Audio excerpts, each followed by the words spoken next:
got here when I was 12 from the Philippines, and then 4 years later, I was a freshman in high school. And I thought to be a writer, you needed to sound like John Steinbeck, or like Nathaniel Hawthorne, or like all of these old people. And then I remember Mrs. Fuqua, my English teacher, my freshman survey teacher, made us read this book called The House on Mango Street. I love mangoes from the Philippines. It's like the national fruit in the Philippines is the mango. So I'm like, why does she live on the mango street? That sounds interesting. And I remember reading it and feeling like somebody had just like thrown like a block of a brick at me.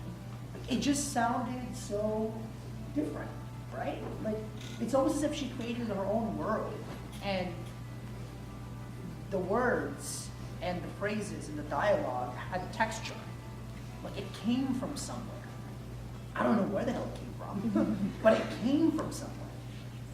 And I remember actually thinking, oh, if you could write like that, maybe I can be a writer too.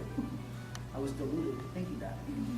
I actually like to write longhand, especially letters, like cards, because I feel like the kinetic energy that happens between my head and the writing, and what it takes for me to actually that's a process, right? To write well really is to think well. You can't write clearly unless you're thinking clearly. This is why you have this thing called outlines. Because outlines actually really help. It helps clarify what you're thinking and where you're going.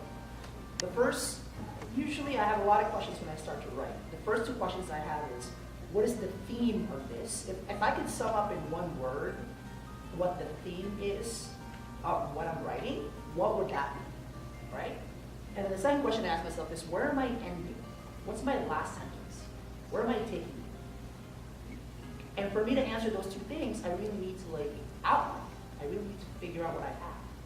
And it pains me sometimes to talk to writers or people who want to be writers who don't like to read. To shift the structure of a sentence alters the meaning of that sentence. Stop. That's deep. You probably think I'm crazy, but that's deep. What she's trying to say there, how many people here play instruments? Band geeks. Be proud, it's a great thing. But you know how you have sharps and flats and you have all these different notes? That's like writing. Why do you use a comma versus a dash versus a semicolon? I remember when I finally learned how to use a semicolon. I was like, oh wow, I actually have this new thing called a semicolon. And for a while, every paragraph had 3 semicolons when they didn't really belong. Because I just wanted to show off. I'm like, see, I'm smart. I know how to use a freaking semicolon, right? But what Joan Didion is actually getting at is this idea that that's why writing is hard, right? I mean, it's like, imagine, I know this sounds really crazy, but imagine almost arranging flowers in a vase, or trying to cook something, right? Or trying to figure out what your plays are for, for a football game. Not that I know anything about football, but this idea that the way it's structured means something. It means something. It is like taking a picture of something. It's capturing something or someone at a moment in time. Let me repeat this. Writing is capturing something or someone at a moment in time. That's why people write journals. Right? Baldwin in some ways was kind of the original blogger. He was political and personal. The personal was political and the political was personal. He was the one that said, right? He was the one that said to white America at the time that what's happening to me as a black American is also happening to you. Meaning when you discriminate against me, or you start to think that you're better than I am just because I'm black, you're actually depriving yourself of your own humanity. Something very terrible happens when people start to think that they're better than you. Something terrible happens when that happens. Right? So, and for me, especially in this, if you think about it, I look like this, I look Asian. My name is Jose Antonio Vargas. I'm gay. I'm undocumented. I majored in Black Studies in college. Beat that with a stick. I should marry a Jew or a Native American. It'd be perfect. But I am in some ways what people call like, you know, like the ultimate minority. And you know, I don't feel like that when I write. I don't feel like I'm a minority. I feel like I'm a majority of one.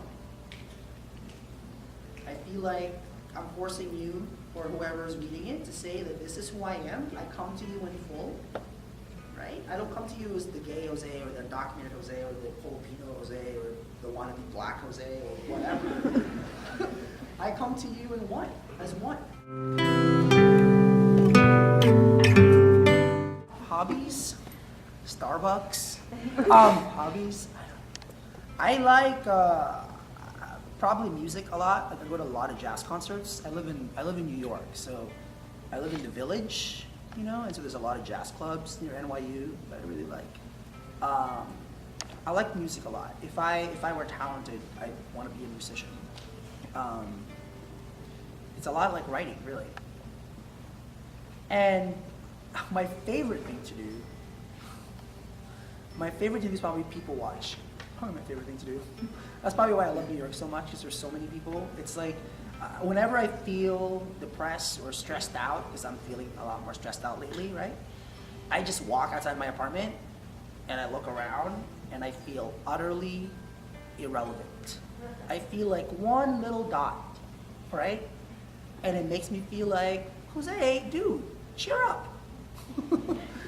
Whatever your problem is, it's like one little dot in the world, you know? So it adds a certain kind of perspective, and I like that. I like getting lost in people. Some writers that I know are they love the woods, they love being alone, they love being quiet. I don't write quietly. When I'm writing, I blare out like Kanye, or like I blare out like loud stuff. Or I watch The Real Housewives of like Beverly Hills. Or, you know, Kim Kardashian is always good for a laugh. Or like Joan Rivers. I love Joan Rivers. Like I literally would write, like my essay that I wrote that combination of The West Wing and The Real Housewives of, I think at the time, New York or something. Those are the two things that I would just keep watching while I was writing, while eating ice cream at the same time. It was really healthy. Yes. When did you know that you wanted to be a writer and write for newspapers? I mean, I decided after I went to the journalism camp that my English teacher, Mrs. Dewar, sent me to, because she said I was asking too many annoying questions. But I knew I wanted to be a reporter. I'm not sure I wanted to be a writer, because I didn't think I was smart enough, or I was good enough, or frankly and even to this day, I feel like maybe I'm 50% there, maybe 75 if I'm lucky, because I don't have enough words. I'm one of those crazy geeks that has like a new word from dictionary.com, go to my email every day. Because I don't know enough words, you know? I don't know enough words to describe how I'm feeling. I still go to thesaurus.com, you know? So I still want to be a writer. I actually think, you know, the essay that you read was probably the first piece of actual writing I've done. Everything else before then was like, I was writing news articles. That one I was writing my life. And so I made kind of a switch from, not a switch, but a transition from being a journalist to being a writer. And I'm still trying to figure out where I am in that spectrum.